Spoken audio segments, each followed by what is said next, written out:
final frontier.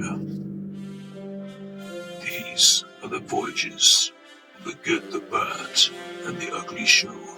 Its continuing mission to explore strange new content, to seek out new toys and places to talk bollocks, and to boldly go where some channels have probably already gone before.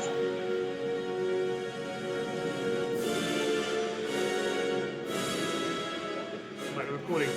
So here we are, we're about to watch The Search for Spock at the exit of the Picture House. This is the 40th year anniversary. 40th anniversary, that's and right. we were still around when this was first up. Well, I wasn't. went. I wasn't. I was -1. Was you -1? Yeah. I thought you was older than you were, mate. No, don't age me, man. Yeah, sorry, mate. I can't take it. But yeah, I thought this would be a nice little intro to this video we're about to make, which is Top 10 Star Trek. Top 10 Star Trek. Well, no, not top 10. Even more though. No, it's Star Trek. It's worst to best, isn't it? Yeah. Is that right? Yeah. Worst to best Star Trek films. So we are going to include all of them in that. So yeah. But we thought we'd share this because there's a lovely poster here, and Enjoy.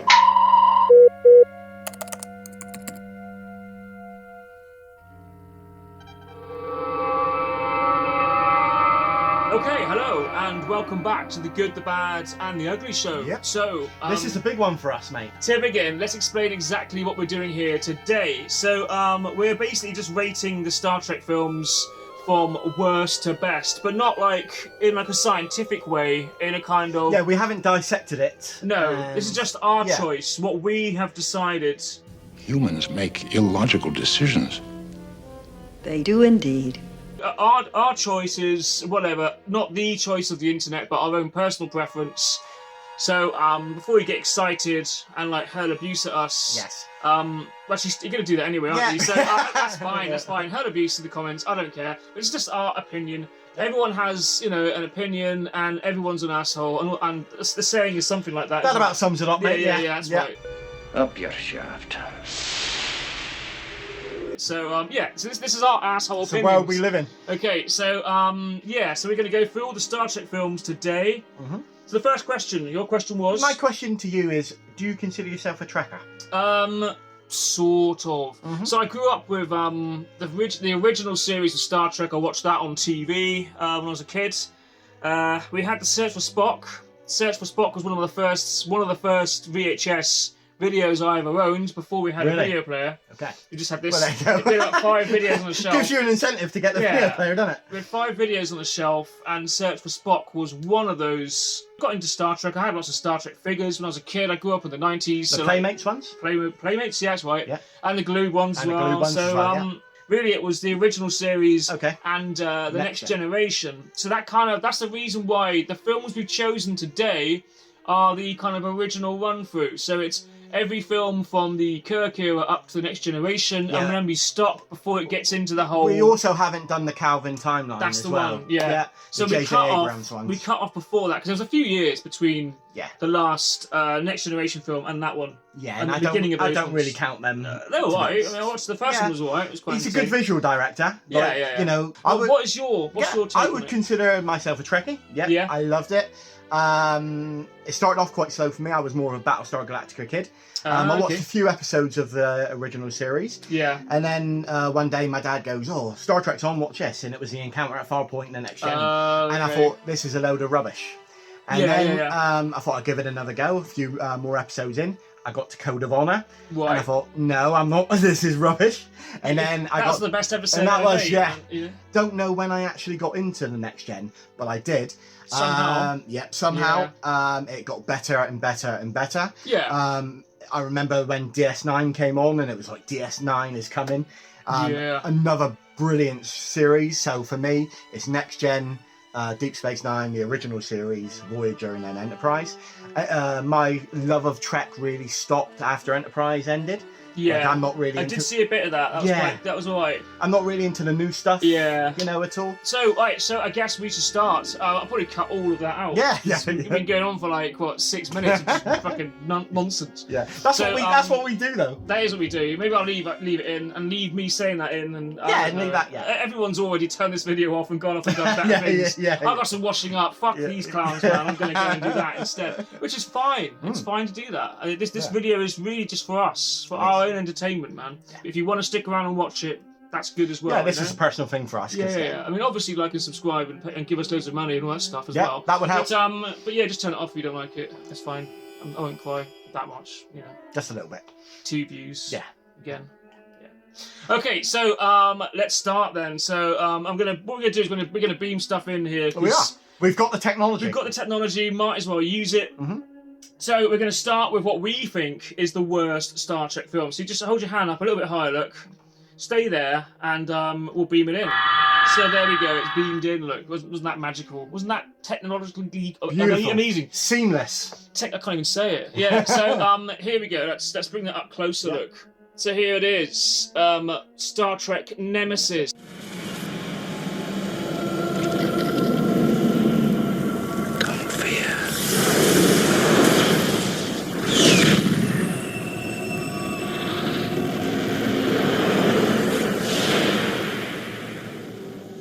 So look what it says there, look, 3 hours of like deleted, what's it say?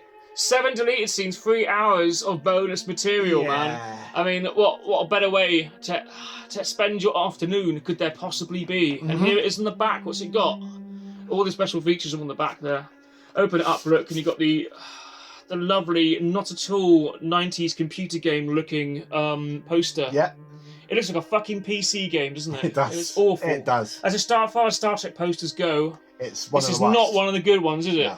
And who played the main baddie in it? So Tom Hardy played Tom Hardy. This is when the beginning of Tom Hardy's. And also Ron Perlman played the Reman. He looks the same in every film, He does. doesn't he? Look, Yeah. There he is. So as you can, this is the beginning of Tom Hardy's career. takeover of every film everything, for a little while. Mm-hmm. Which I don't mind Tom Hardy actually. He's been in some great films. Yeah. Good, very good actor. Good Does as some Bane. really cool stuff. In fact, one film, if you're a fan of like gritty kind of British realism, kitchen sink type sort of, well, more than that, actually, just gritty, nasty drama. Go and check out Stuart Alive Backwards. He's in that. Okay. He plays the alcoholic bloke that the film's all about. It's kind of like a sort of documentary about a social worker trying to help out a bloke who's very troubled. Social worker played by Benedict Cumberbatch as well. Oh wow. A very good kind of like breakout role for him. But anyway, nothing to do with Star Trek. No. So Hello, Benedict Cumberbatch was in. He was in the Kelvin line that we're not talking about. He was. Yeah, he played fucking Khan of all people. He did. Man. Yeah. Jesus Christ, yeah. that happened. Didn't A it? ridiculous. That happened. Yeah. But we're not Fucking here to hell. talk about that. There's another guy who took over the fucking world of film. There is. In every single film for about 4 years.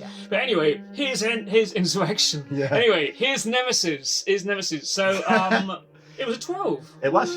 So what Contains infrequent, very mild language. You know that? I did. I don't remember anything about this fucking film, really, except I didn't like it very much. That's about all I remember of it. So it was a really, really bad send-off for the Next Gen crew. I'm assuming that they thought this film was going to do pretty well for them to do another film, but it just didn't turn out like that. Okay, they were planning on doing more, were they? I thought it was like a sort of trilogy of Next Generation films. I think so, because you couldn't leave it on this. Oh, okay. That being said, you know, in every Star Trek film, in every movie really, no matter how bad it is, there's always beautiful Star Trek moments. Well, yeah, it's Star Trek, so there's always going to be something in there. So what's in this film? So what's in this film? For me, a good Star Trek moment in this film is after Data sadly gives up his life for Picard.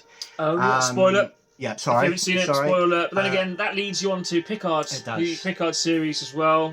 And you basically see like... I mean, that's not great for a series if it's built off the back of a terrible film, is it? But there you go. And you basically see them toast like absent friends. And then you see Riker disembark for the Titan.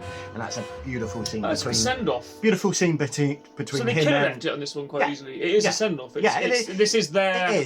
This is their Undiscovered Country. Undiscovered Country. Right, okay, yeah. But not done so well. Not done so well, no. But it was a beautiful send-off between like Riker and Picard. Were they riding around in like a monster truck or something? Yeah, it was like... Or like a sort of jeepy type thing. Because... Desert... Yeah, what's it called? Desert Jeep? Desert Dream? Like cars. Humvee, yeah. Yeah, that's right, yeah. So like Patrick Stewart loves his driving. Okay, that's what that is then. He had that written into the script. Write me a scene where I can drive a dune buggy. Is that exactly what he said? That's basically what he said. Yeah. And I didn't like Data dying. I really didn't. No, I know that's Brent not cool, is Spiner it? put that in because I think he was one of like.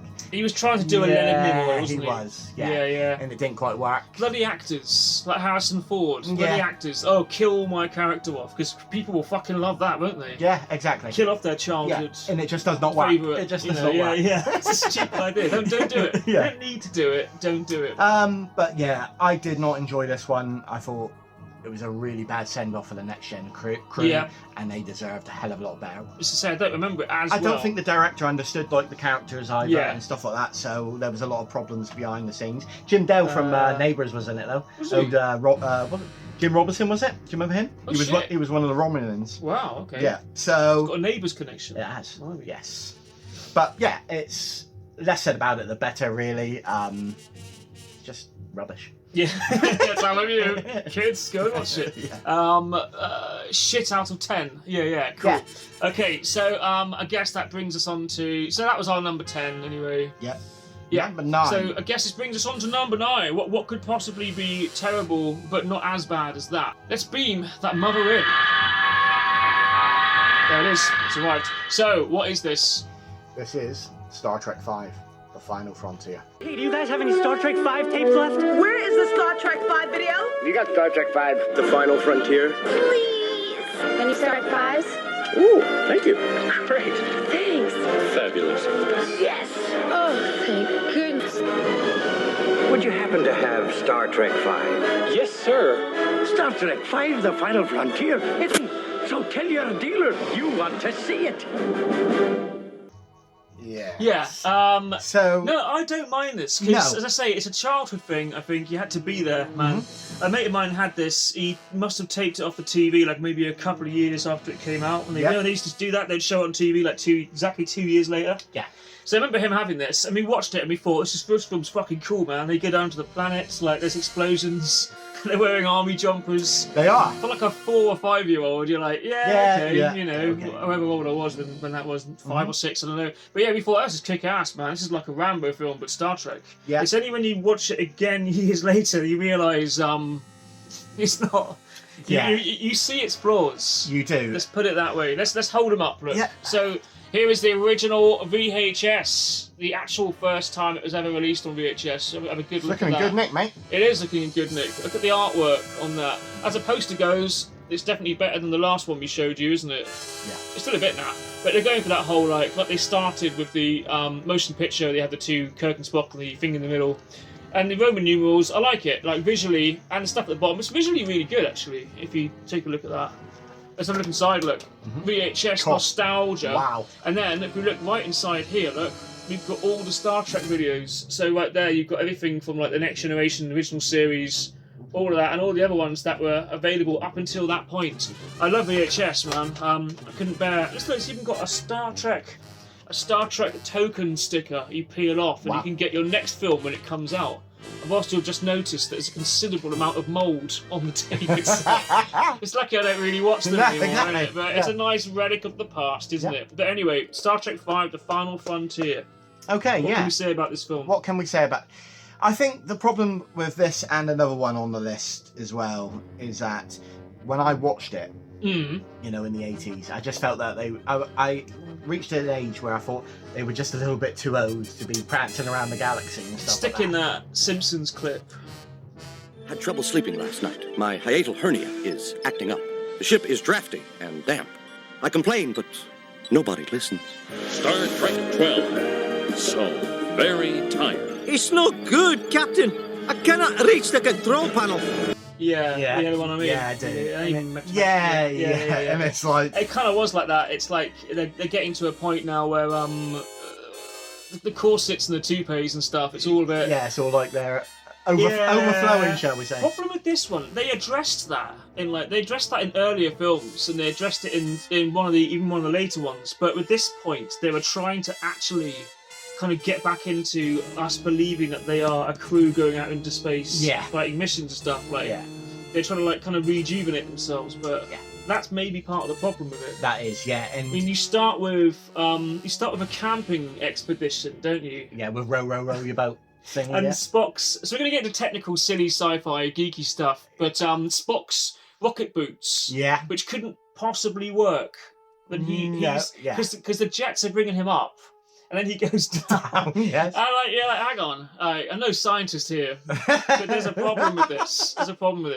And it was just around the same time, 1989, was just around the same time as like Cliffhanger. Yeah.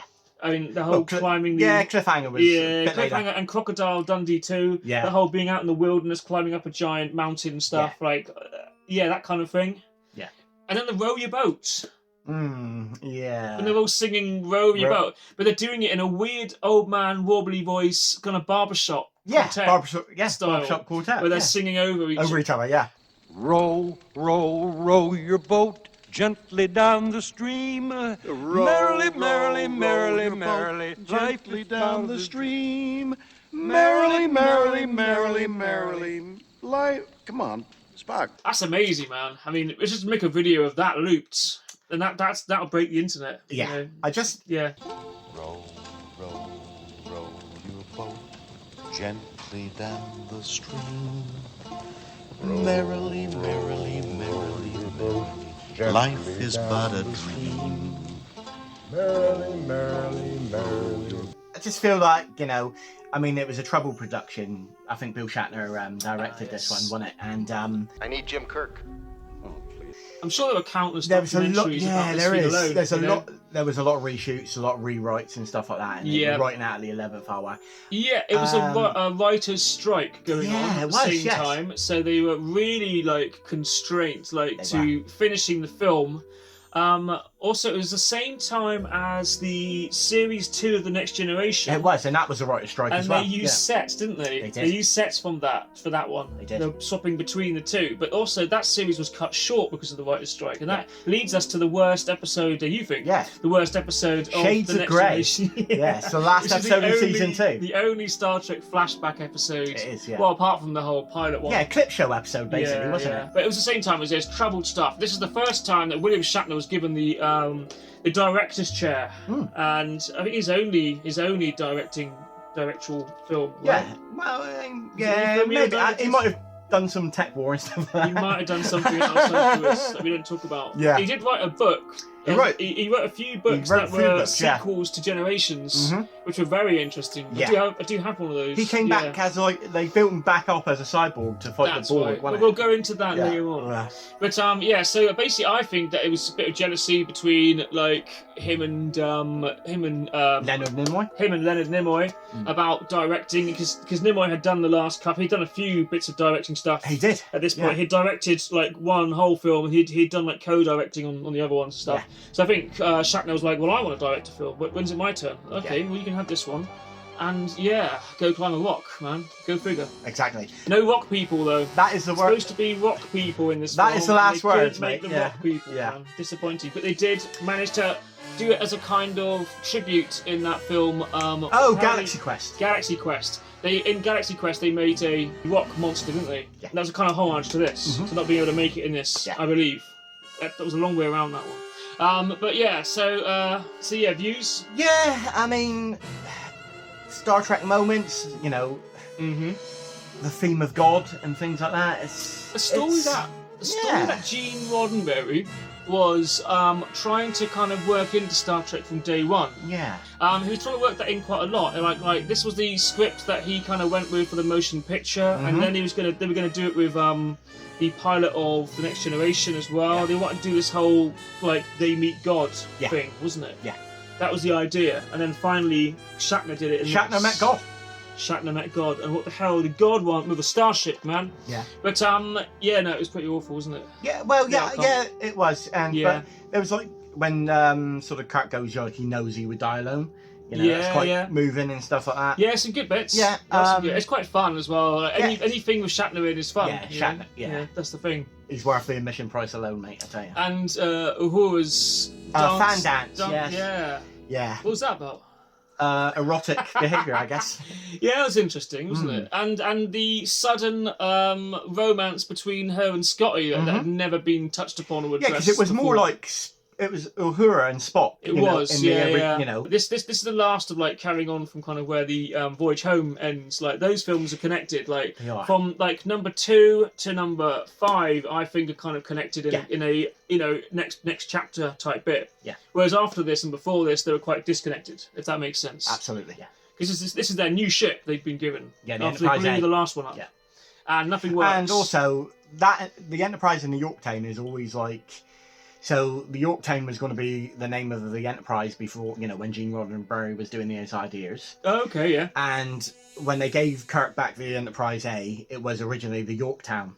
But they obviously changed the name and gave Kirk. Yeah, right. So it was going to be like another crew in the Yorktown. But, so there's a whole alternate timeline again in this. They'll probably make a series out of that and show it on some streaming. Because they wanted to do like an Excelsior series with Sulu as like captain as well. We're getting quite technical. We say we're not really Trekkies, but we're here babbling on, man. That's what we do, though, mate. You know that. That's right. You can't say Babylon either, 'cause it's too close to Babylon 5, so we don't do that either. Yeah, there's also a thing about that in Deep Space Nine that's a bit dodgy. They were like competitive. Yeah. I thought Deep Space Nine was better, to be honest. Deep Space Nine was better. Honest. Yeah. I didn't really watch that much, but I still thought it was better. Deep Space. It had Worf in it. That's good enough for me. And that amazing Tribbles episode as well, which was just fucking superb. Trials and Tribulations. Even got a good name, isn't it? Yeah. Any Tribble stuff. They should have made a whole film about Tribbles. This should have been just Tribbles, man. Mm-hmm. Like the Attack of the Tribbles or something. That would have been better, right? That would have been much better. Yeah. Like Return of the Jedi, where the Tribbles taking on the entire galaxy. That would have been awesome. That would have been something. Instead, we've got this piece of shit. Yeah. No, this is fine. It's fine. What you also have in here is Spock's brother. Now, I do have a fantastic model, toy of Spock's. I'm not going to go and get it because it took way too much effort to get it off the shelf. Yeah. I'll stick it in the screen. You could get this brings us on to the Star Trek merchandise. That whenever they made a bad film, whenever they made a good film, there was no merchandise. They felt, there was no toys or anything like that. We start from the motion picture where they made loads of merchandise for it. It didn't do very well. None of that stuff sold. So every other film they thought would also do badly did really well, and then they would go back after that and try and make merchandise for the next one. Then that would fail because every odd-numbered one failed. So every odd-numbered one got merchandise. Yeah. So there were figures for this, and the Search for Spock, and the motion picture, and there's nothing for Wrath of Khan, Undiscovered Country, and Voyage Home. Absolutely. Imagine a figure with the punk from the bus. Oh wow! Yes. You would have loved that one. You'll probably get it now. Get it now because they do figures for everything now. People just make them whatever and flog them off for lots of money. But back in the day, you could get these for this, and that was by Galoob, who also made Next Generation figures at the same time. They did. So yeah, I mean, no one bought this shit. No one wanted Spock's brother. What do you think of that then? Spock's brother. Yeah, do you think it was a good addition? Why wasn't he mentioned in the Exactly. Why wasn't he mentioned in what's it called? Why wasn't he mentioned in Discovery? Eh? And they talk about Michael being Spock. Yeah. Where was the brother at this point? Where was he at this point? There's nothing amazing about it. I know this ship like the back of my hand. But anyway, so that's that. What more to say? Nothing more to say. So yeah, so Tim's holding his hand out. That must mean we're ready for the next one to beam in, I guess. And there we have it. So what do we have here? What have they beamed in? We have the first Next Generation film, Generations. In a distant corner of our galaxy, a secret observatory is attacked. A brilliant scientist is found, and a mysterious ribbon of energy where past and future collide is unleashed. It's a doorway that we call the Nexus. Engage! Star Trek Generations. Now available on video cassette. Generations, yeah. So I'm biased towards this one because I went to see it at the cinema when I was a kid. Me too. Yeah. So here we go. Look, here's the video. Here's the original video of it. Look, what's it say on there? Special Collector's Edition. Now check this out. This is quite nice because it comes with this. I don't know what that is. See inside for details. Coming to you Easter 1996. Generations. Like, why is that in there though? Oh, you can get yourself some badges. Yeah. Some pins, as they call them in America. What else do we have in here? We have a little book. Little booklet, Captain's Log. There we go. the hell is that? Oh no, it's just like sort of detail. Yeah. Hold that up. There was plenty of and stuff for this. Nicest of all is this set here of colour stills, colour photos from the. You have the Enterprise and the Star Trek Voyager. No, I won't open this because it's never been opened. Look, it's still sealed. But inside of here, are colour photos, like postcards, like photos from the film. You see, that's pretty cool. There's some nice stuff. And again, there's a bit of mould on the tape, so you can't watch it. Probably you knacker your video player if you do that. But yeah, so that's what's inside of that. You see that? Look, it's got the two captains there. Look, this film looked so promising. We thought it was going to be amazing, but yes, it's a story. Probably what let it down the most. Yeah, it's... So 1994, this one came out, and this one was, this was basically episode 7 in the Star Trek films, but they'd already stopped. Well, at this point, they'd stopped numbering them. Yeah. So basically, this went into production about 2 weeks after the Next Gen finale, All Good Things. That's right. They want special numbered as well. Look. They wanted to do new uniforms for them. That's for right, the crew, yeah. And at the 11th hour, it didn't work out, so they had to borrow like uniforms from Deep Space Nine. So that's why half the crew is wearing like Next Gen uniforms, and half the crew is wearing like Deep Space Nine uniforms. Didn't quite gel, to be honest with you. It did not. It does have Larsa and B'Etor in it, which is always good fun. The Klingon sisters of Duras. But yeah, I didn't really feel it needed Kirk in it at all. Like, we'll talk about the Undiscovered Country later on, but it didn't need to pass the torch. No, like they'd already done that. They'd already done that in the end of part 6, right? Yeah, they did. Yeah. And it should have just been a standalone Next Gen. I mean, that's also film. why it's not numbered, because this is supposed to be the first Next Generation film, isn't it? But they had to stick like Kirk in there. He's not in there much. No. The very beginning shows like the next Enterprise was Enterprise B. Yeah. Maiden Voyage, and of all the amazing choices of who could possibly captain the ship, we've got Cameron from Ferris Bueller's Day Off. Yeah, Alan Ruck. Yeah, a good choice.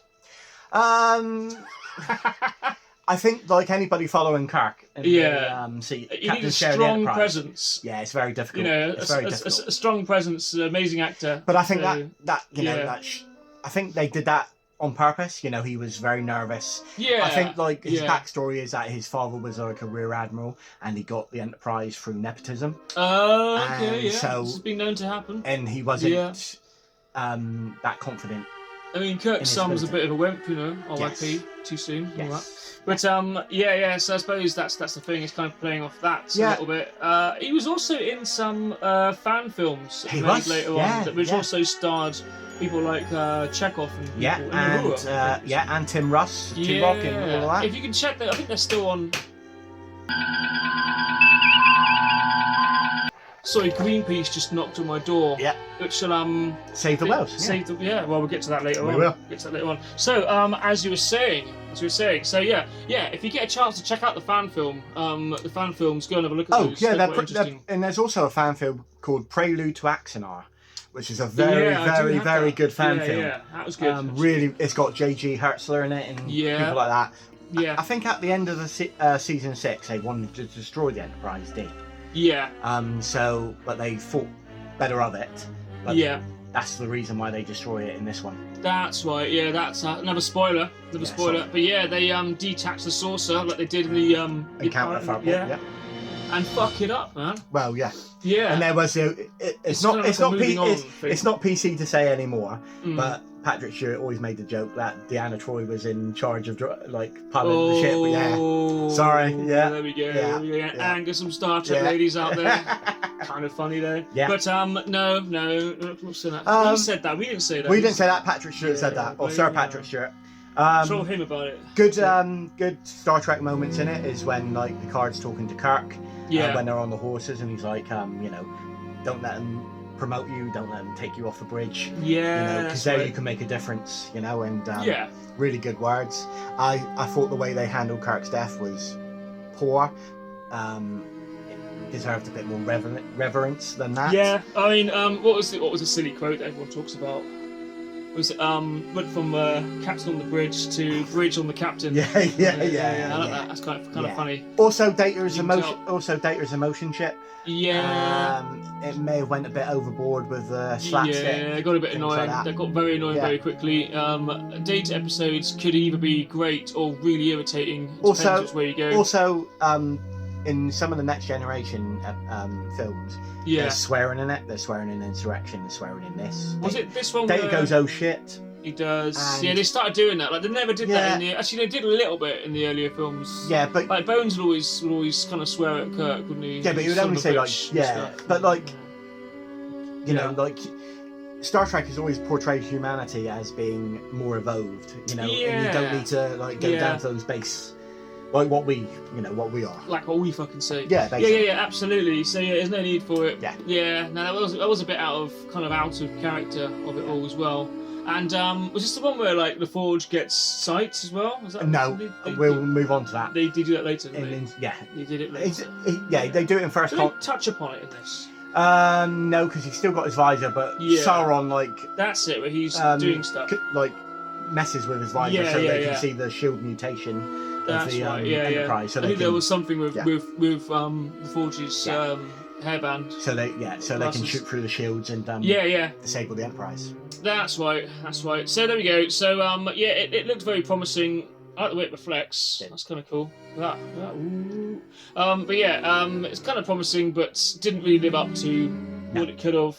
Also, a bit of a shame to end the original series in this way and to begin the next series in this way. It kind of tainted both of them a little bit. It did. Rather than bridging it together, it kind of like ruined both things slightly. Yeah. So there we go. That's our opinions on this. I always thought I'd get a shot at this chair one day. Perhaps you still will. Somehow I doubt that this will be the last ship to carry the name Enterprise. So, coming next, what will beam in? I wonder. Okay, well, that's a bit weird. They haven't beamed us in any DVD or video. All they've done is they've beamed us in a Galoob action figure of Captain Kirk. No. So all they've done is they beamed us in an action figure of Captain Jean-Luc Picard, by Galoob. So what could this possibly represent? It represents that we haven't got a DVD of Insurrection. Oh dear. And so you're saying, hang on, so Insurrection is where we're going next? We are going next. So we're putting that above... Generations. We're putting that above Generations and the Final Frontier? We are. Tim, if you do this, you'll never sit in the captain's chair again. Punch it. Punch it. Now we're doing this. So here he is, look. So, this represents the film because he's in it. Yeah. That's as good enough as we've got. This is all we have of to represent Insurrection. So can I, yes. You go ahead. I don't remember this film at all, so you go ahead. Insurrection, directed by Jonathan Frakes.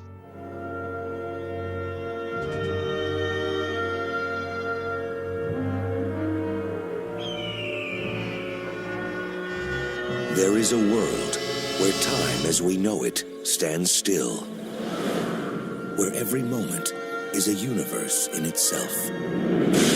But what if the existence of this world and its secret to eternal youth was threatened? What if those entrusted to protect it... In 6 hours, every living thing in this system will be dead or dying. ...are the ones who would destroy it. Fire. Star Trek.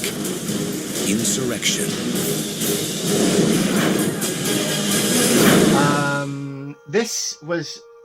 This was another one that starred in. It was meant to be in the Heart of Darkness, sort of Apocalypse Now type of. So distracting. So it's meant to be it's meant to be a Heart of Darkness, Apocalypse Now, like sort of Picard is sent on a mission to find an old friend who's like a rebel captain. Okay. Yeah. And then it turned into a Fountain of Youth story. Oh, okay. Do they give Picard hair? No, but they make him feel younger. Okay. Yeah, so they. Is this the one where Riker shaves his beard off? It is. Ooh, It is. dodgy territory for next generation, man. Riker's beard all begins and ends there. So there's two reasons why I put this before Generations. Yeah. Now this, in tone, is more close to the series than any of the other films. It feels more like a long episode. It feels more like a long episode or a two-parter of the Next Gen. Is that a good or a bad thing? It's a good thing because Next Gen was a great series. So who was the protagonist? Ruafo. The Sonar. The Sonar. Played by F. Murray Abraham. Or it could be Admiral Doherty as well, because he was in cahoots with the Sonar as well. Were they in episodes of the Next Generation? Were they established? So it's got a new baddie, a new enemy. Yeah. Which is kind of bold, because normally they don't really do that. It's usually there's some establishment, isn't there? Yeah. Generally, like something that's been before or something. In the usually it's not a very good story. No. Right? Who was it directed by? Do you remember? It's directed by Jonathan Frakes. Oh, it was, isn't it? It's Riker's turn, so the actors would be given again, like in the spirit of the original ones, where you get where one of the actors gets to direct a film. This is Jonathan Frakes' second time directing the movies. He had directed First Contact. He directed First Contact. He also directed a few episodes of The Next Generation. And Deep Space Nine and Voyager and Enterprise. Yeah, that's right. And the other reason why I've put this is it has one of my favourite Star Trek moments ever in it. Yeah. And Geordi's, it's a regeneration of the planet. So everybody's starting to feel younger and Geordi's eyes are starting to come back. And he's standing on a bridge with the captain. Yeah. And Picard's just listening to him, and Geordi says, "I've never seen a sunset." You know, and it's just that. Do you imagine being a blind person? Didn't he already get his eyes fixed? No, in First Contact, but they are fake eyes. Yeah, they are like sort of computerized optical things. Yeah. So this is apart from when Q gave him sight in one of the episodes. Yeah. This is the first time where his eyes are regenerating properly. Okay, and he's seeing like a sunset, and he's seeing the beauty of the world for the first time. You know, it's really, really. And Picard's just listening to him. Yeah. You know, he doesn't say anything. He just he understands, and it's a really, really beautiful moment between two beautiful characters, right? Yeah. Okay. So it's got its reasons. Yeah. But other than that, it's not a very good movie. Other than that, it's not a very good movie for me. Yeah. But it's better than Nemesis, though. Yes. For reasons. Yeah. Untold. That's right. Okay. So, is that all we've got to say? That's all we got to say about Insurrection. So, he's off. He is. So, what we got next? Put your hand out, and I guess we'll find out what's next. So, you guys ready to beam this one in? Yeah? Okay. So, what the hell have they sent us this time, then? So, this is Star Trek First Contact, Lily Sloan. Yeah, so this represents the search for Spock. No, this represents our next in the list, Star Trek First Contact. Let's get a good look at another bald lady. Oh, she's not bald, is she? No. She just looks bald. Just short hair. Played by Alfie Woodard, I think. Alfie Woodard. A really, really rare, incredibly rare collector's figure with a special card thing in it as well. You won't find one of these on the internet anywhere. No. Probably find it everywhere, I don't know. No, I don't know. The Borg are back. That's what it says in the back. They are. The Borg are back. So we decided on this one because it's considered the best Next Gen movie. And I wouldn't have any arguments over that, but it's not. I will. No. No. So basically, I think most Star Trek fans wanted to see the Borg on the big screen. Yeah, and it's a shame we don't have a Borg figure to represent this. It's a shame they beamed Lily Sloan instead of Borg. But the Borg might have tried to assimilate us. That's a good point. Yep. I've been assimilated before, and I can tell you it's not picnic, mate. It's no picnic. Yeah, that's right. So directed by Jonathan Frakes, who did a really, really good job. It gives us, for me, this film gives us the absolutely beautiful Enterprise-y. It's a Sovereign class starship, and it's absolutely stunning. You liked that, didn't you? Johnny's, I think, designed this, and he said, I think in an interview at the time, he said that the Enterprise D looks beautiful from certain angles, but from others it looks weird. So he wanted to design a ship that looked beautiful from all angles, and it does. And is it more proportionate? It is. The problem with the Enterprise, the Next Generation, is it's got a fucking great big saucer and a tiny body. Yeah. That's what bugged me as a kid. Yeah. For some reason. So it wasn't as symmetrical. Yeah. And the second reason for me is that it's got my favourite Star Trek theme of all time. So it's a beautiful theme. French horns come in. Oh, this is what's his name? Jerry Goldsmith. Jerry Goldsmith's back. So he also did the theme for Jerry Goldsmith did the Final Frontier was him, and the motion picture and the Next Generation. Yeah. So it was just another play on that. Yes. On that tune again. No, it was almost like a folk melody. Yeah. It had bits of those, didn't it? But all of his scores had bits of that. Oh yes, but when the motion picture stuff. But when you hear it, it's like a really lovely orchestral score, and it's rousing stuff for me. I love that type of thing. I think also they want like two of the best episodes of Next Gen was the Best of Both Worlds, when Picard gets like partially assimilated by the Borg, and I'm guessing that would have made an epic movie, and they should have done that. Oh, they just made that into a film. If they made that into a film, yeah, I think that would have worked, wouldn't it? That should have maybe been like Generations. Yeah, the time travel aspect. Yeah, it's a bit ropey on that, and the fact they lived right out in the sticks, and it all seemed a bit primitive to the fact that this is the human race when they're about to be like greeted by the Vulcans and welcomed into the whole Federation of worlds or whatever. To me, it seemed like they weren't quite there yet. No, but to me, they were still trying to send rockets out of the woods into space. It seemed a bit, yeah. But there are some beautiful and that drunk guy who was that drunken bloke that everyone loves, Zefram the Cochrane. guy who Eddie Cochran, the guy who invents like warp speed or figures it out. That one there. Also, he puts it in a nuclear warhead. Yeah, so that thing there. Look. Look. The Phoenix. That's the thing, and look, exclusive, as it says on the back, you get an exclusive poster of that ship. Yeah, with this toy. Some great Star Trek moments in it. The meeting between Zefram Cochrane and the Vulcans. Yeah. Oh yeah, that was also they used that again, didn't they? Almost exact in an episode of Enterprise, the Mirror Universe version, where they just shoot them all. Yes, they did. So I kind of thought I was quite amusing that. Yeah. I don't know why. I'll say this. Also, they debut the my favourite uniforms of Star Trek, which was the black jumpsuits with the grey sort of shoulders and the sort of department sort of the red for command. Yeah, that's for right. Operations and they were nice uniforms in it. They were. Coming to theaters this holiday season from Paramount Pictures. Imagine a race of beings possessed of one mind, driven by one will, intent on one purpose: to seize our past and control our future. Set a course for Earth. Maximum warp. Now, one captain against orders. Red alert!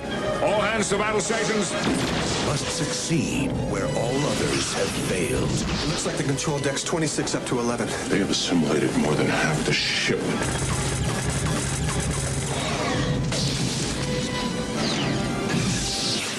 Surrender yourself or we will destroy your ship. The line must be drawn here. On November 22nd, resistance is futile. Star Trek, First Contact. Also, it's a hark back to the Next Generation episode, also called First Contact, where they've sent Riker down to a civilization that they're about to welcome aboard the whole Federation of Planets and stuff. Yeah. But they don't do it, do they, in the end? Well, does Riker sleep with that alien or doesn't he? Does sleep with that alien. But that's Riker for you. That is, yeah. That's just, it's what he does. Yeah. It's what and he does it well. He does it well. Yeah. But yeah, First Contact, I mean, because I'm interested in the sort of ships and all of that. Yeah, it was like Star Trek porn to me, basically. But but then there's kids in fact, a lot of people I know who are slightly younger by a good sort of 5 or 6 years. You ask them that their favourite Star Trek film is, it's quite often this one. Mm-hmm. Their most favourite of all. Yeah. So Patrick Stewart's monologue, to Lily Sloan in the observation lounge is a really good sort of standout moment to me as well. You know, the speech Yeah. that he gives. Yeah. But this is really the start of like the next generation. And also films, the films don't get like the character of Picard right. You know, he turns into an action star when Picard is like an explorer, and he's a diplomat, and he's a man of passion.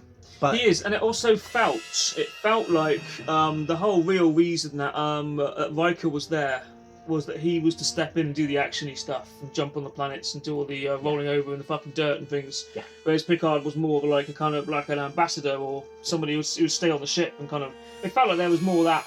Because Riker was always a captain, wasn't he? Like he demoted himself to go aboard the Enterprise. Yeah, he wanted to get on the Enterprise. Well, yeah, he was offered his own command. Yeah. But so that was kind of that character was supposed to be like he was supposed to be the kind of Kirk of the series, whereas Picard was supposed to be the kind of mature. Yeah. But there you go. This film's alright. It's okay. Yeah, it's good. It's well okay. worth a watch. Yeah. I can forgive this. Yeah. I guess. So we'll get rid of this, and whatever. What do we have next? So you hold your hand out, and we will Let's go tie my shoelace up. So you hold your hand out, and then we'll see what they beam in, right? What could possibly be next on the list, and by whose choice? We seem to have another video. It's a good sign. Good sign for me because I love the early stuff. What have we got?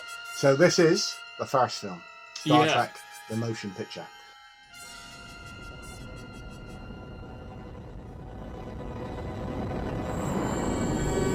Star Trek: The Motion Picture. Gene Roddenberry's production of a Robert Wise film.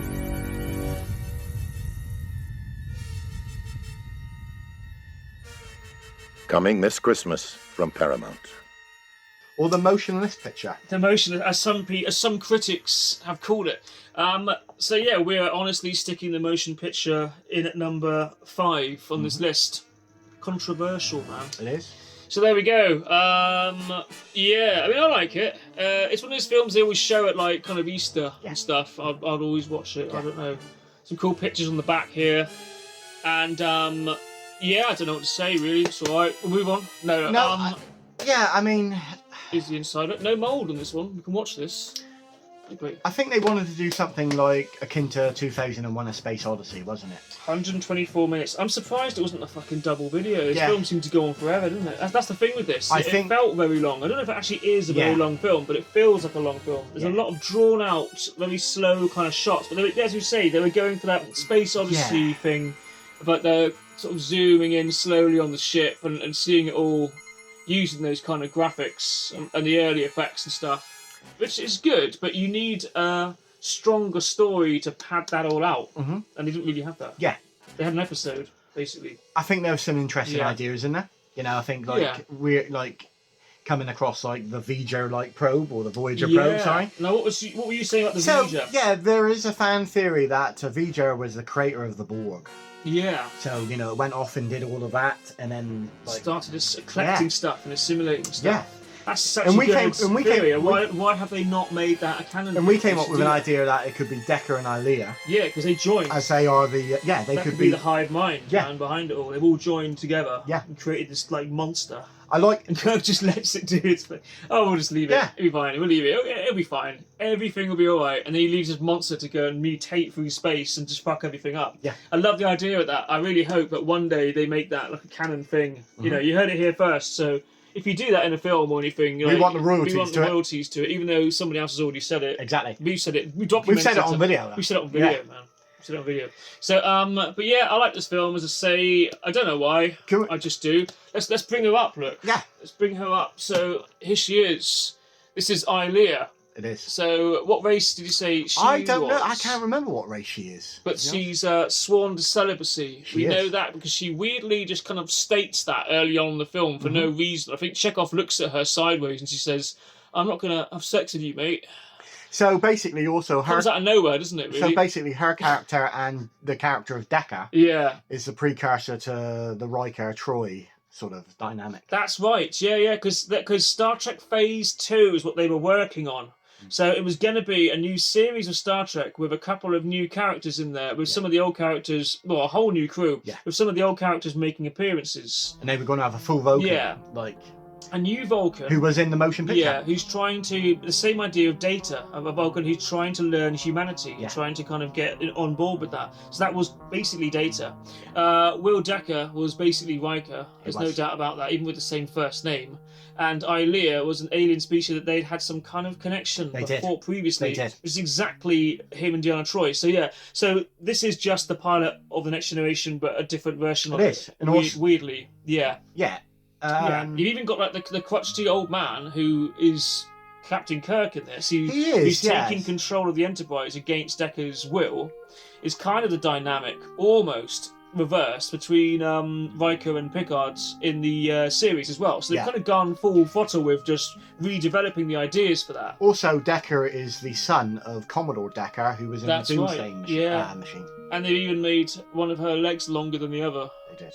Because that was a part of the film as well. This is our Amigo figure. So Amigo, we can talk a little bit about them as well. So Amigo made these Star Trek figures in the 70s that were brilliant. They made the bridge, the lot. They were so good at what they did. By the time the 80s came around, I think a lot of the money was being used for like sort of cocaine and all kinds of illegal escapades. And some of the money was out, and so they were trying to like get on these franchises, and I think a lot of the materials were cheap, a lot of issues going on, but they put out figures for things like the Love Boats and Dukes of Hazzard and stuff, but they put out figures for the motion picture Star Trek because they thought they'd make a lot of money back on that, and it'll be fine. I think they even embezzled. Oh, wow. Yeah, there was a lot of stuff that went down. The guy behind Migo went to prison for a bit, I know that. You can watch it all in the Toys That Made Us. Yeah, everyone's seen that by now. But, they made these figures, and they were terrible, really. I mean, they're great in a way.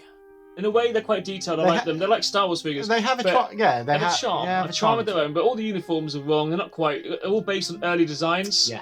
But like the weird things, like legs are longer than the other. Like their faces went grey. I mean, I'll show you a couple more examples here. Here is Mr. Spock, a very dusty Mr. Spock. His whole head has gone grey, where his arms are still.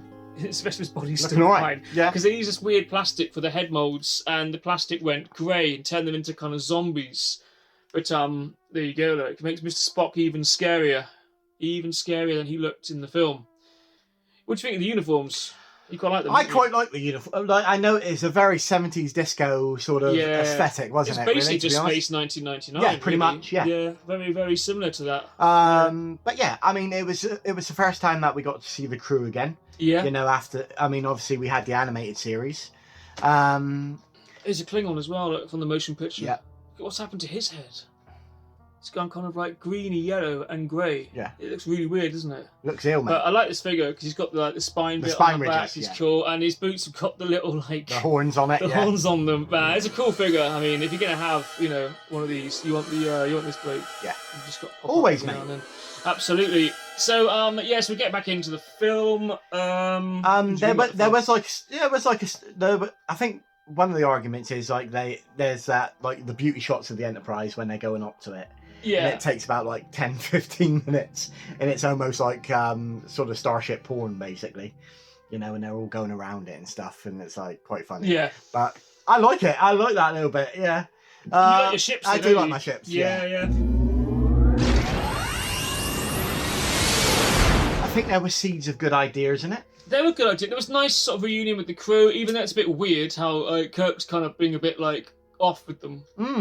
Yeah. Where he turns up and they're all like, "Hey," and he's like, "Nope." It's another character. It's another character change. Yeah. Yeah, they brought in a much more kind of like, I guess because he had been kind of working in an office and been a bit of a kind of bit of a pen pusher for brought a while. in a more serious character. So they kind of like made him more kind of like, it's getting crowded in here, man. Yeah. It's a good film though, I guess. I think it. I keep saying that to myself. I convince myself at least. I think it's a grower. Good poster. Yeah. Reminds me of a Michael Jackson Moonwalker. Remember that? I think you could say it's a grower, mate. It is a grower, yeah. And I think if you're like an old person, an old Star Trek fan, then you appreciate it more. You can sit back and watch this and fall asleep. You know, it's alright. Yeah. It's comfortable. I wouldn't mind seeing this on the big screen. How can this look good? At cinema. In fact, that's where most people watched it. Because everyone went to see this at the cinema. That's why they were able to make a sequel, because it did so well at the box office. And then as soon as that ended, as soon as some people had seen it, they stopped going, and they thought, okay, well that happens, you know, things like wear off, it's all right. And then they brought out like the video and all the toys and stuff, and then no one fucking bought any of it. No. That's how they knew it wasn't quite the hit they thought it was. Yeah. But you know, it did work at the box office. That's the important thing, isn't it? When it comes I think to they these, tried these to things. do a highbrow film. Yeah. And it didn't quite work. They did an eyebrow film instead. Exactly. That's right. Especially with the Klingons. Now check this out. Look. There's some fucking eyebrows for you. Look at those Needs bastards. unplucked, mate. Jesus, man. Short-haired Klingon as well. This is kind of like going between the original Klingons and as they became later on. True. The first time you ever see a ridge on a Klingon's forehead. There was none of that up until this point. No. This birthed that. And James Doohan played Scotty. He came up with the Klingon language. Oh, yes, he did. He's the one who invented that for this film, and that's where it all started. So the Klingons, as we know them, all come from this film. So if for any reason, you know, if you hear it's shit and you don't want to watch it, and you got the bad press, then if you like the Klingons, that's one good reason to watch it. Right there is the Klingons, really. Yeah. And you also see a bit of Spock turning down his what do you call it?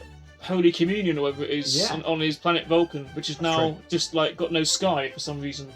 It's just like space, isn't it? Yeah. In fact, they did. Years later, they came back and made like a producer's cut, where they got some extra footage they used. They cut some stuff out of it, but what they did is they redid a load of the graphics. And it looks fucking amazing. Yeah. Like they redid the whole bit on the ship where they're walking off the ship into the Voyage thing. Yeah. And the Spock's planet and stuff. It looks really good. I mean, this is one occasion where the like George Lucas special edition treatment actually enhances the film and makes the film better. There's also another version of this I've got, which is on a Laserdisc, where it's something like 12 or 13 minutes longer. Yeah, okay. They thought bringing out a longer version of this would help sell it better. The film wasn't long enough. But in that scene, you do get to see a lot more of the big open spaces on the ship and all the aliens and stuff. But there's certain aliens who turn up as figures or merchandise that weren't in the film. Yeah. But they were in those deleted scenes in the background, and that's where you see them. You have to get the Laserdisc though to watch that. Yeah. Everyone's out there trying to find that, right? You know, of course. It is my preferred version, to be honest, because I like to see things complete, you know? I mean, if you're going to watch this, you might as well watch the long one, because you're in for a fucking long haul anyway. Yeah. So, yeah, you might as well take the day off work, sit back. And enjoy. Sit back, get a few hours to spare. But as a starting point, you know, it is what it is, man. And it started something beautiful. It might not have been beautiful, but it started something beautiful. It did. I guess that's why it's not at the bottom. This is why it's kind of in the middle here somewhere. Yeah. Because it's kind of... We had to put it somewhere. You got to have it. Yeah. You know, every story needs a beginning, man. Absolutely. Yeah. And they actually say something like that, don't they? The human adventure has just begun or something? Man's greatest adventure has just begun. There we go, look. So, yeah. So hold your hand out, and we will see what they beam in next. Just like that. That's right. Just like that. Yeah. So here we go. What have we got here? So the best of Tommy Cooper. My favourite of all the Star Trek stuff. Star Trek 3. Search for Spock. Yeah. I found him. That's that. We got him. Yep. Stardate 8097.3. Now, Scott. On June 1st, Admiral James T. Kirk and the crew of the Enterprise take off on their greatest mission as they risk everything for the one thing that really matters, to find their friend. Join the search. Star Trek 3, The Search for Spock, rated PG. Starts Friday, June 1st at a theater near you. Check newspapers. Alright, okay, so Star Trek 3, The Search for Spock. I love this video because I love the stripes around the edge of it. I love everything about this because, as I say, first video we ever had before we had a video player. So the nostalgia overload, the printed out, badly printed out label on the video itself. Look at that. Perfect, mate. Wouldn't get that anymore, would you? But yeah, the whole thing, man. Just talk about this. We went to see this. Yeah, we did. And we are just basically back from there. Yeah, it's just taken us 6 months to get home. Just like it did.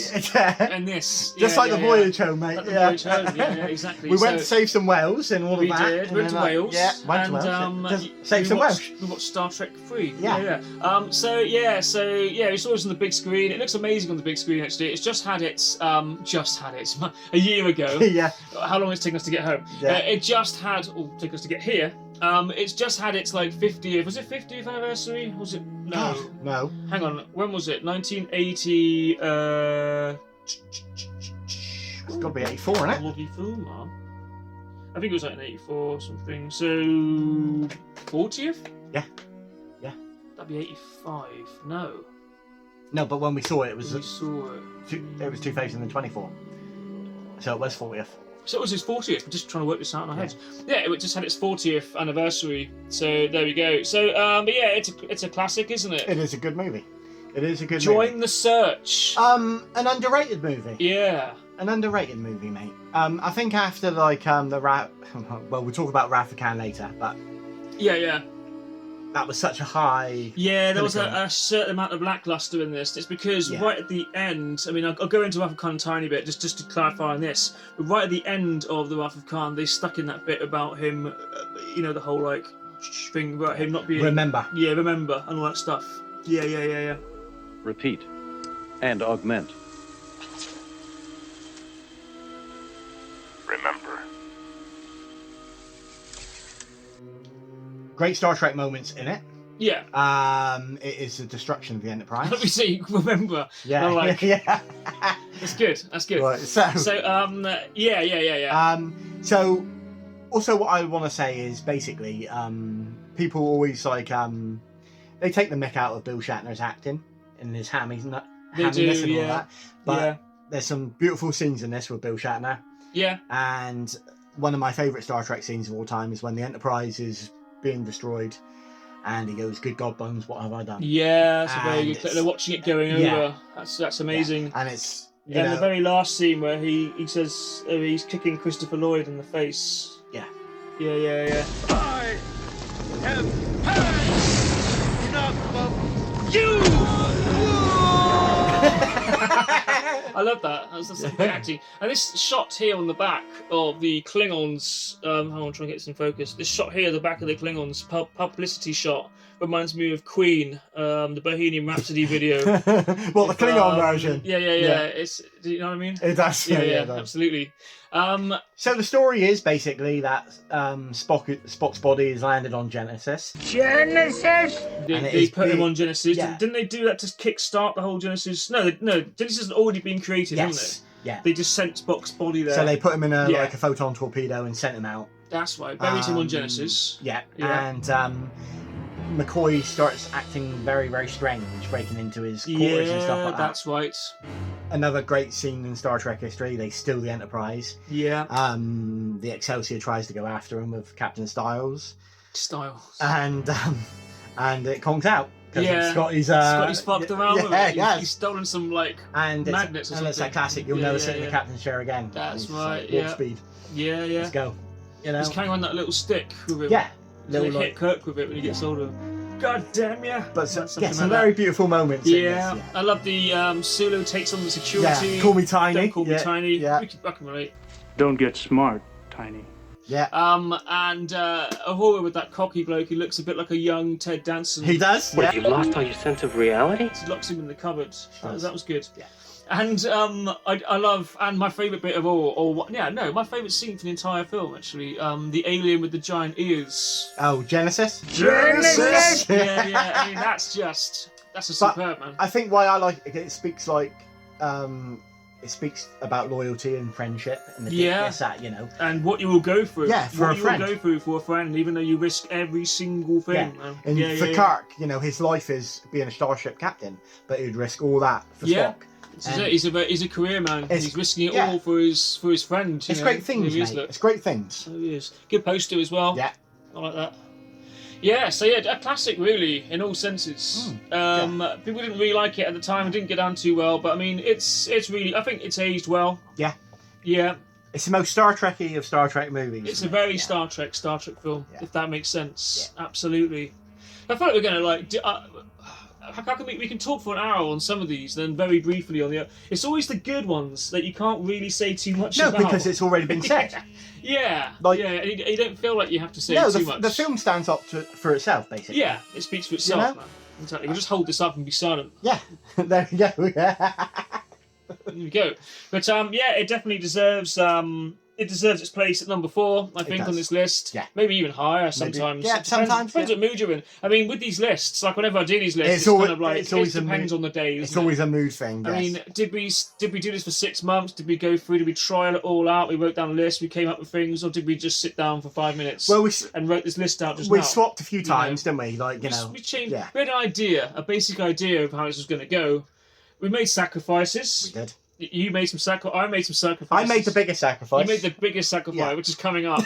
And this is the shit. This is the shit that's going to alienate the last viewer, the last person who's continued to watch this video as we go on. But I'm looking forward to that bit. You are. We're getting to it very soon. So there we go. So Search for Spock. Underrated Star Trek movie. Underrated classic. Yeah, maybe not for the light-hearted moviegoer. No. But definitely one for the Star Trek fans and for the people who love the original. Yeah. I think you see DeForest Kelly again. Yeah. Great in it, And a big fucking deal, which affects something very major in one of the later films happens in this. Yeah.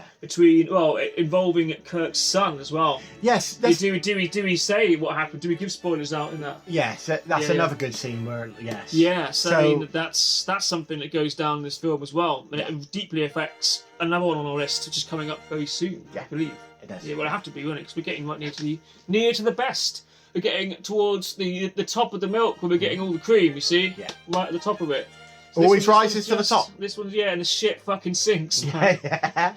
Always, mate. We've been there already. Yeah. We've been there. I need to say more about that. No derogatory, Speaking of shit, I'm wearing a Gigi Allen t-shirt. There we go.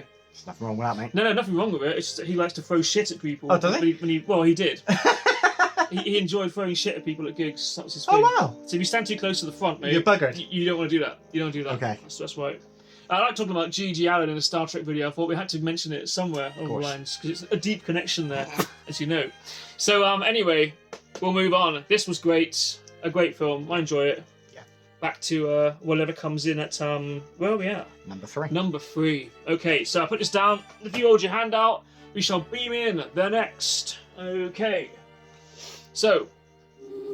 Any fucking time. Yeah, there we go. Okay, so what have we got? This is my personal favourite. Your favourite of the lot? Film. So this is Star Trek 6, The Undiscovered Country. 25 years ago, one man created an inspiring vision of the future, brought to life by a remarkable cast. On December 6th, Paramount Pictures invites you to celebrate the Star Trek experience as the original crew of the Enterprise begins their final and greatest adventure. Star Trek 6, The Undiscovered Country, rated PG, starts Friday, December 6th at a theater near you. Now this is... Behold its gloriousness. Yes. Nice, artwork. Nice poster as well. Actually, they copied this with the Insurrection, didn't they? They did. Yeah, kind of. I seem to remember. I have to stick it up on screen. If I might be wrong, but something similar going on. But yeah, I like this. It's a weird cover. In fact, it's not the actual original cover. It's an alternative cover, isn't it? It's not. Okay, I thought it might be a flip around where you can get the... Because the original cover was that. Yeah. It had their faces going down in a similar kind of like beam of light to the motion picture. But I also think this could be the film poster. Yeah, they were alternative posters, man. Yeah. Absolutely. And this is one of them. But I preferred that one because it looked more like the classic series. We had their faces on it. But there you go anyway. Anyhow. So this is still the original first video out again, 1991. Yeah. Was there any cool stuff on this one? I think this is very much your standard. Yeah. Inside we've got Babylon 5. Babylon 5 stuff. No, inside we've got all the different ones you can get again. Even the animated series is you could buy videos of animated series. What did you think of it? What did you think of the animated series? Animated series was very good actually. That was really the fourth series of Star Trek, wasn't it? It was very seriously done, very faithful to the original series. Mm-hmm. Very good. All the actors were back except for was it Chekhov? Yeah. They wouldn't pay him. Yeah. But they paid the rest. They let him write one, didn't they? They let Walter Koenig. Walter Koenig. They let him write one of the episodes. Yeah. And they said goodbye. So, but they also weren't going to have him in the motion picture either, and it was Leonard Nimoy who championed the fact they had to who championed Chekhov, and so they had to have him back in the film, otherwise he would fuck off as well. So so he was quite like that. He was a good bloke, I think. Also, he would stick up for people. He was, and also Chekhov in Generations wanted it to be known that he was a captain he reached the rank of captain. Yeah. When they were on the Enterprise B. That's so, right. Yeah. Chekhov was also trying to like get himself in the limelight a bit. Yeah, pretty much. He's put like that. Yeah. But anyway, here we go. Look, what does it say? The undiscovered country, the battle for peace has begun.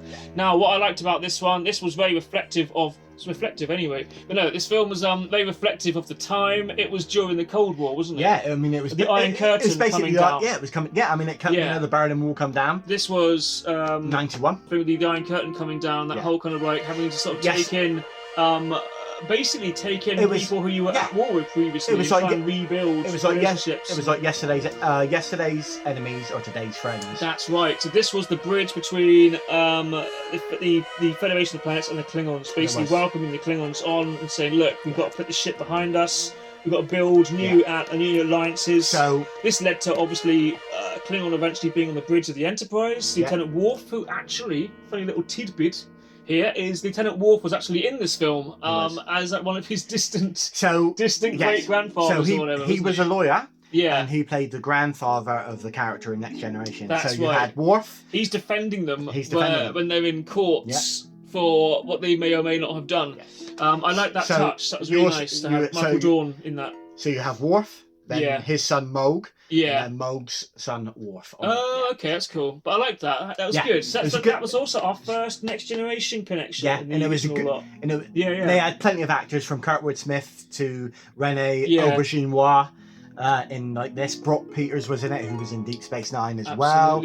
And this film absolutely makes Generations completely pointless because they say their farewells and they do a whole speech at the end, but they're saying it's time to let the next people do it. They even have a Worf descendant in there. They have all the connections to bridge those two things together without having to put Kirk and Picard in the same film. This is the best. This is the best send off you could give the old crew. It's a beautiful scene at the end where it's like, we've, come back to the Federation to, sort of be decommissioned. Stardate 9529.1. This is the final cruise of the Starship Enterprise under my command. This ship and her history will shortly become the care of another crew. To them and their posterity will we commit our future. They will continue the voyages we have begun. And it's like second star to the right.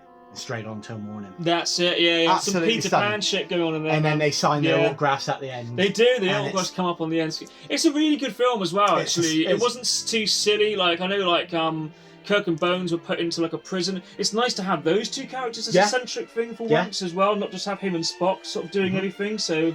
Again, it's nice to kind of have that. I think it's also about... The alien prison was really cool. That was fun. That was a bit kind of like... a bit Return of the Jedi-ish. You get to see a lot of weird aliens and stuff together in a hostile environment. I quite enjoyed that. And it was a story about getting over one's prejudices. Absolutely, because Kirk is still furious with the Klingons for killing his boy. Yeah. Spoiler again. The spoiler we weren't going to mention. But so that, as I say, from that previous film, it makes a lot of impact in this, because what happens is they... It's a whodunit, really. Yeah, Spock has kind of volunteered them all to be the ambassadors to go and greet the Klingons, which is something the rest of them really do not want to do. Like, no one is wanting to do this apart from Spock. He's like, come on, we've got to go and do this, man. Are you kidding?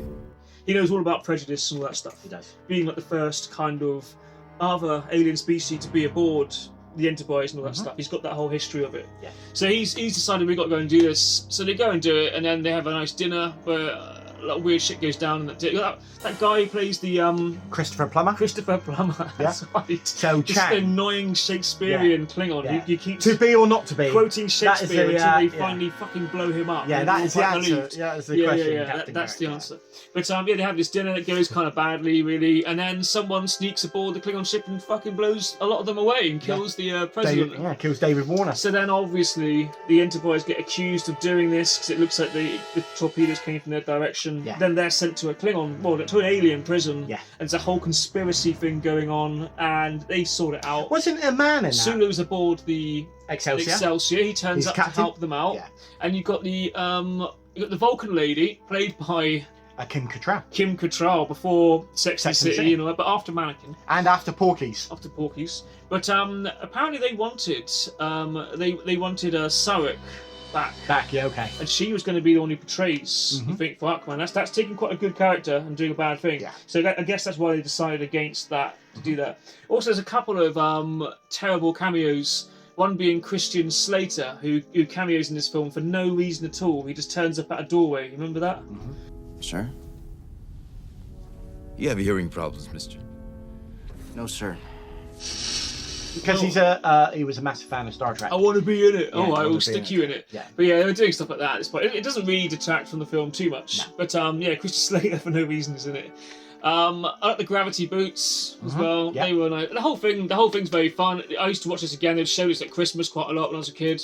So this would be good fun to watch. I say kid, when was it? 1991. Yeah. But I might have even gone to see this at the cinema. I can't remember if I did or not. Honestly, don't remember. But I remember the big deal of when it came out. Yeah. There's a big hoo-ha about it. Because especially after the Final Frontier film. Yeah, this is like a real nice return to form, to be honest. And also you had Nicholas Meyer back, who directed The Wrath of Khan. Yeah. So he's back to direct this again, and I think Leonard Nimoy helped out a little bit again with that. Yeah. So you had the really fucking good team in here. You had good writers and a good story. You had good actors. Yeah. Yeah, I mean, just spot on, really. Just a really, really good film. Yeah. You know, absolutely. A return to form, you might say. Yeah. I mean, even if you're not a Star Trek, it's a good film in itself, isn't it? You know? Yeah. Yeah, I think so. A classic, really. There was also a special edition video that came out, which was like a director's cut. And that's the only one where it shows you who the shooter is. Oh, really? The guy who, the shooter they kill at the end, he took his mask off. And he's one of the characters from earlier. It's like a Scooby-Doo ending. Yeah.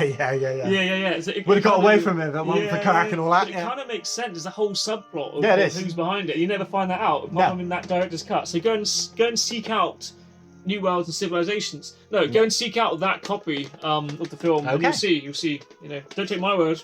Actually do, because otherwise you won't believe me, right? So we'll move on next to what probably should be number one. You know, beam it in. Just beam it in, man. Just beam it in. Beam it in and get it over with. Beam it in and get it over with. Okay, so you guys ready for this? Everyone's ready for this. Yeah. That happened. Number 2. That happened for number 2. Star Trek 4. Number 2 might very well be the phrase you're thinking right now. I don't know. Yeah. 1, 2, 3. And now, Star Trek 4, the best is yet to come. So yeah, the Voyage Home now. I'm going to take a minute to explain myself. I would, if I was you. And these are your thoughts. May I join your minds? Yeah, go for it, mate. Yeah. So, let's explain it. I mean, that explains it enough, doesn't it? Yeah. Spock in karate gear. That's all you need to know. If there was a photo of the punk on the bus on the back of this, then that would be enough. You'd be in heaven, mate. That'd be enough, mate. That's all you need. Why wasn't you on the poster? Yeah. A good poster again. Nice poster. Beautiful San poster. Francisco, look, the Bird of Prey. I got this for my birthday, 1986. I would have been 1. No, so I must have got this a few years later. So I got this for my birthday when I was a kid, and I watched it over and over and over again. It was like my favourite film for a little while as a child. Oh, wow, okay. So it has to be up here. Also, it's the Star Trek film. If you notice, the Voyage Home is bigger than the Star Trek bit in this. Yeah. So that says a lot. This is the Star Trek film for people who don't like Star Trek. Double dumbass on you! So like, if you like 80s films that are fucking silly, and there's lots of 80s like San Francisco and stuff going on, 80s city and silly fucking business. Yeah. It's the film to watch. It's your kind of like 80s sci-fi movie, like Flight of the Navigator. Yes. Or what else can you think of? That's kind of. I'm just thinking of Beverly Hills Cop, mate. Beverly Hills Cop, Short Circuit 2. Yeah, Short Circuit. That kind of city film. Yeah. Like I said, city, not shitty. Yeah. That kind of city 80s film where it's just kind of jokey, silly, but fun as well. Yeah. You can stick this on. Your wife won't walk out if you're watching this. She might, but she probably Maybe won't. you might want her to walk out, to be honest with you. Yeah, no, she'll probably sit and watch us and get us a laugh. That was alright. But can I just say that there's some good Star Trek moments in it. There are some superb and Star Trek there's moments, one where they're trying to look for the nuclear reactor and they're on board like the aircraft carrier. Yeah. And Chekhov goes, "It's the Enterprise." Yeah. And that's beautiful. But it wasn't. It was the Yorktown again. Oh. The Enterprise was out on manoeuvres, so they had to like substitute Yorktown again. Again, the man. Enterprise. It's like a running joke. But here. it's a lovely it's a lovely bit where it's the Enterprise, you know. And they all sit back in their seats, don't they? Yeah. Okay. Kirk saying, you know, like, I'm from Iowa, I only work in outer space and stuff. Right. It allowed like Bill Shatner in Leonard Nimoy to do a bit of comedy and stuff like that. Yep. You guys like Italian? No. Yes. Yeah, No. no. Yes. No. Yes. I love Italian. And so do you. Yes.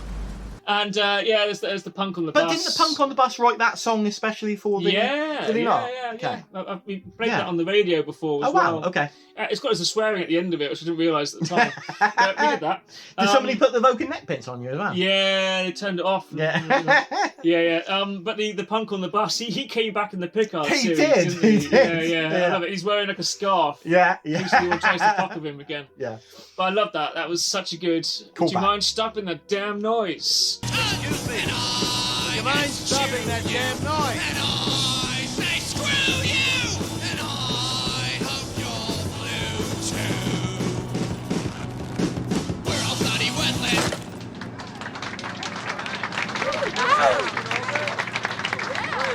And if you saw it on TV back in the 90s, they used to edit out like the dam and stuff, so it made no sense. Yeah.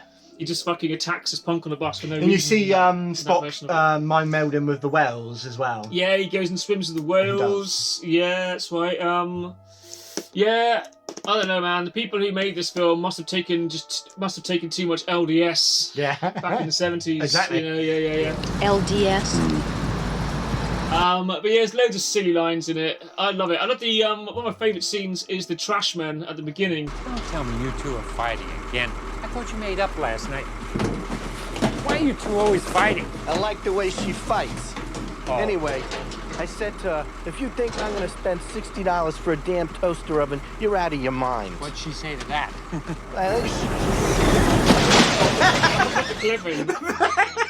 Why are you two always fighting? That scene, I love it. Some of the dialogue in it is just amazing. But yeah, Spock to not draw attention to himself. You're making me want to watch it, mate. Yeah, I know. But Spock trying to draw not too much attention to himself, tears off a bit of his sleeve and wraps it around his eyebrows and ears, and he's now like Karate Kid. Yeah.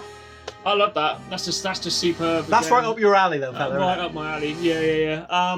Yeah, so there's some really great bits in this. I mean, Scotty trying to invent titanium glass. And he was talking to the computer. Yeah, that's right. Yeah. I know computer. That's like me. That's like me. That's I'm trying to edit these us, videos. mate, yeah. It's me trying to edit the video later. Computer.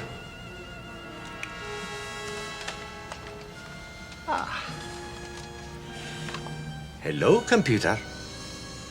Just use the keyboard. The keyboard. How quaint. Hello, computer. Yeah. But no, I love that. And also, what else have we got? Oh, the big thing that turns up in San Francisco that kind of is trying to communicate. So we go back to the actual storyline. A great big weird scary spaceship thing or alien being turns up, and it's trying to communicate with whales. So it'd been on Earth years ago and talked to the whales. It liked the whales. Yeah. It's trying to communicate with them again, and But it realizes the whales have all been extinct. Extinct. Extinct. So it starts tearing the fucking place up, trying to find the whales, starts tearing the sea up and all that stuff. And then they're on their way back from the search for Spock. Yeah. So in a kind of a way of redeeming themselves for stealing the Enterprise and blowing it up. They catapult themselves back in time. They do. They say, right, we can do time travel, apparently. Yeah. That's just a thing you can do. Yeah. So yeah, we'll use this Klingon ship and time travel back to the 80s and bring the whales forward. Obviously, that's a good plan. Yeah. I mean, when in doubt, time travel, right? Yeah. When in doubt. And also what they did here is they created what's come to be known as Greenpeace. They did, yes. Because we had a Greenpeace caller earlier on at the door, that's why we had to stop the video. Yeah. And I explained this to them, that they wouldn't be where they were now if it wasn't for this Star Trek, film. yeah. They made everyone aware that some of these creatures were becoming like extinct, and so Greenpeace had to form to sort this stuff out. All thanks to this film. Yeah. The Greenpeace person told me to fuck off. He didn't believe me, No. but I'm sure you guys do. You believe me, right? That this started all of that, you know, surely. It's logical. As he would say, it's logical, right? Yeah. It's a great message for the time because it was. Everything was about save the whales. Yeah, it was. Yeah, Greenpeace was a big thing at the time. Yeah. You know, and no one cares about it now. No one cares about it now. No. But apparently the whales are all right now. Yeah, yeah. Like the hunchback. They've bred again. The humpback. Humpbacked people, whales, Mr. Scott, whales. Yeah. This film did a lot of good. It should be praised as the saviour of species. Of the whales. Right? Yeah. What are you talking about? I'm coming with you. You can't. Our next stop is the 23rd century. Scotty, beam me up. Surprise. They're losing their pattern. Oh no, they're forming.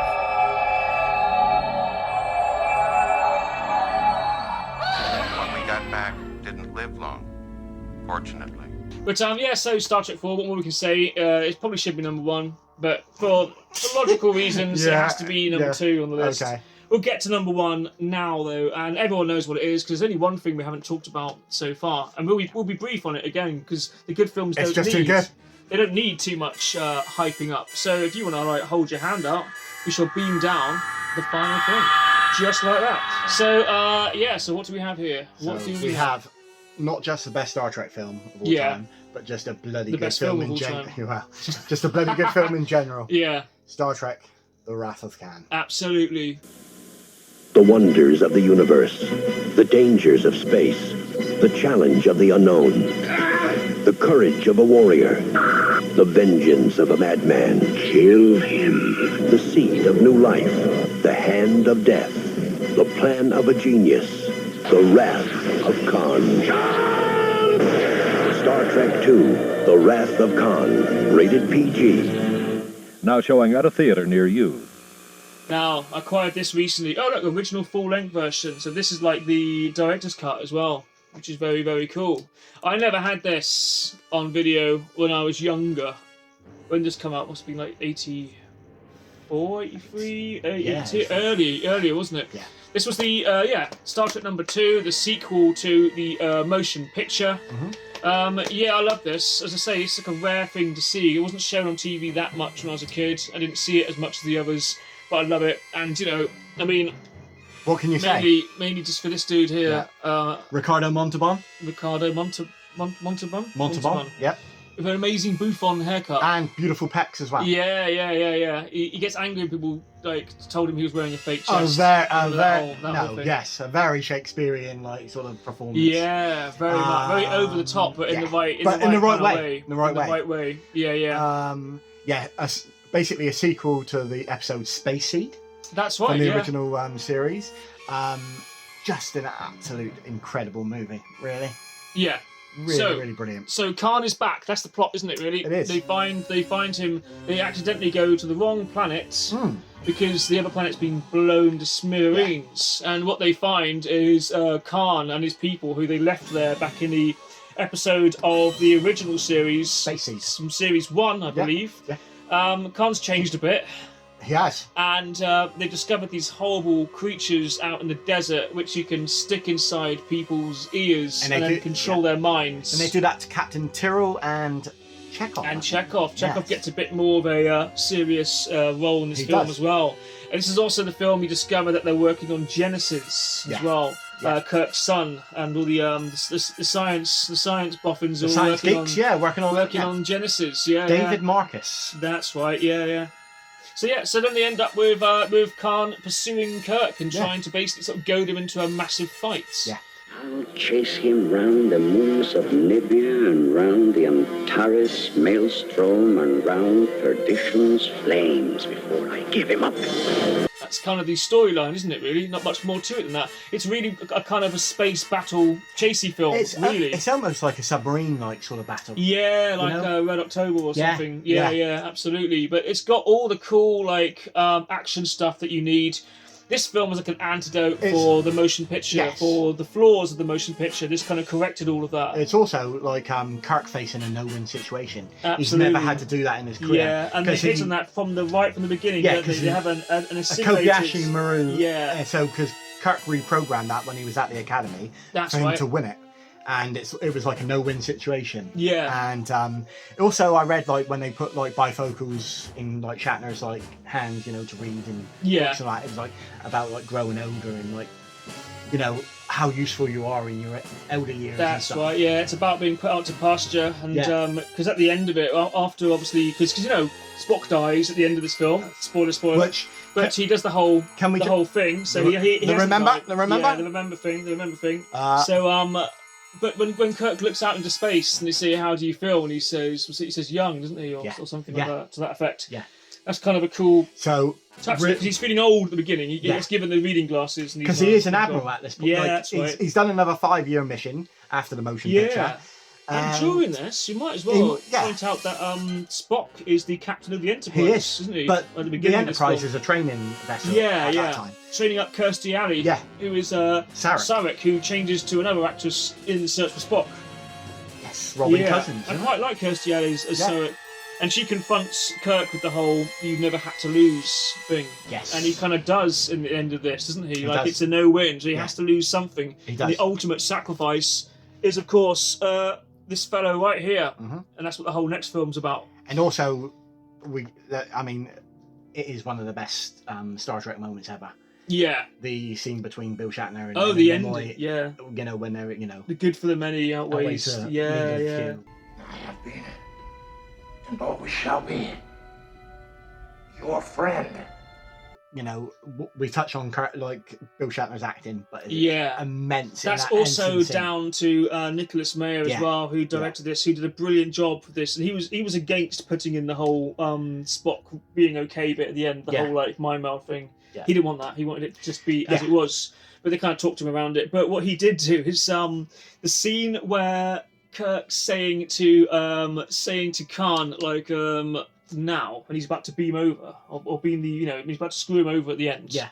Apparently, Shatner kept hamming that up and saying now like a raised eyebrow, and Nicholas Meyer was saying that's going to give it away. He would like Khan is supposed to be a superhuman with amazing intelligence, and he would know if you're winking or whatever. He'd know if it's a trick. So you have to do it really nonchalant. And so he made him do it again, and he kept doing it. And he did it take after take after take after take. And he drove Shatner so angry that at the end of it, he was so pissed off. And but that final now, it was just the perfect take. Yeah. Time's up, Admiral. Here it comes. Now, Mr. Spock. But just good directing but again. Shatner's speech at the end when like Spock's getting shot out, in the torpedo. Yeah, absolutely, that's right. Absolutely brilliant. Like for all the souls I've encountered in my, travels, he's the most human. His was the most human. That's right. Just an absolute. Any Star Trek fan has watched this. Yeah, it's just an absolutely brilliant movie. Yeah, and well worthy of the #1 status. Absolutely, I think. No one can really complain about that. No one can say this isn't the best Star Trek film. Well, you can actually. You can say anything you want. Yeah. But you'd be wrong. You'd be wrong. No, this is the best. I think, in our opinion, anyway, this is the one we agree on the most. Yeah. Obviously, you can interchange the others. You can interchange the others.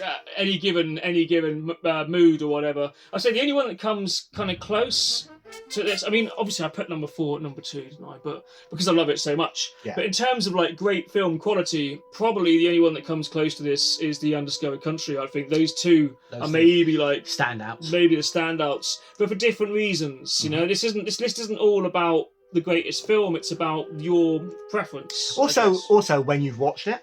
Yeah, the age you were, how you felt at the time, factor, things like that. The nostalgia factor could be the name of our Star Trek episode, couldn't it? It could be a thing. Yeah, in any series. Mm-hmm. So there we go. That's it then. That is Star Trek done and dusted, man. We've covered it all. You heard it all here, first and last. You probably watched a million videos like this. Yeah. In fact, you probably haven't made it to the so end of now this it's 1,000,001 videos. 1,000,001 videos. That's right. And we are very grateful for the 2 viewers who have stayed to the very end. You. To watch this, yeah. So there we go. That's another top 10. Well, not really a top 10. A best to worst. Best to worst video. We're gonna beam out now because we've got to go and save worlds and planets and stuff, and do all that stuff. So live long and prosper, and all that stuff. Yeah.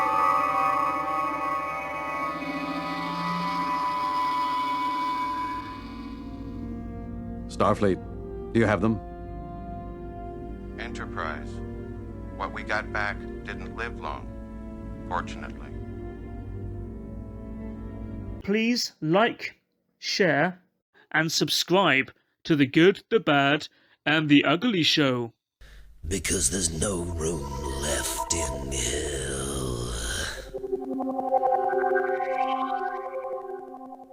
Get ready to boldly go where Star Trek has never gone before. Fire! Paramount Pictures presents your favorite Star Trek movies on DVD in original widescreen format. Code Red Alert! With high-resolution video and enhanced digital sound. We gotta get out of here! The Star Trek DVD experience is viewable in multiple languages. Changez le cours des choses, vous y. And comes with a unique feature allowing you to access your favorite Star Trek scenes instantaneously. Fascinating. Now available on DVD. The Final Frontier, The Undiscovered Country, Generations, First Contact, Insurrection, and the rest of your favorite Star Trek movies are coming soon. Lock and load. DVD and Star Trek. Set a course for Earth. Maximum warp. The future is here.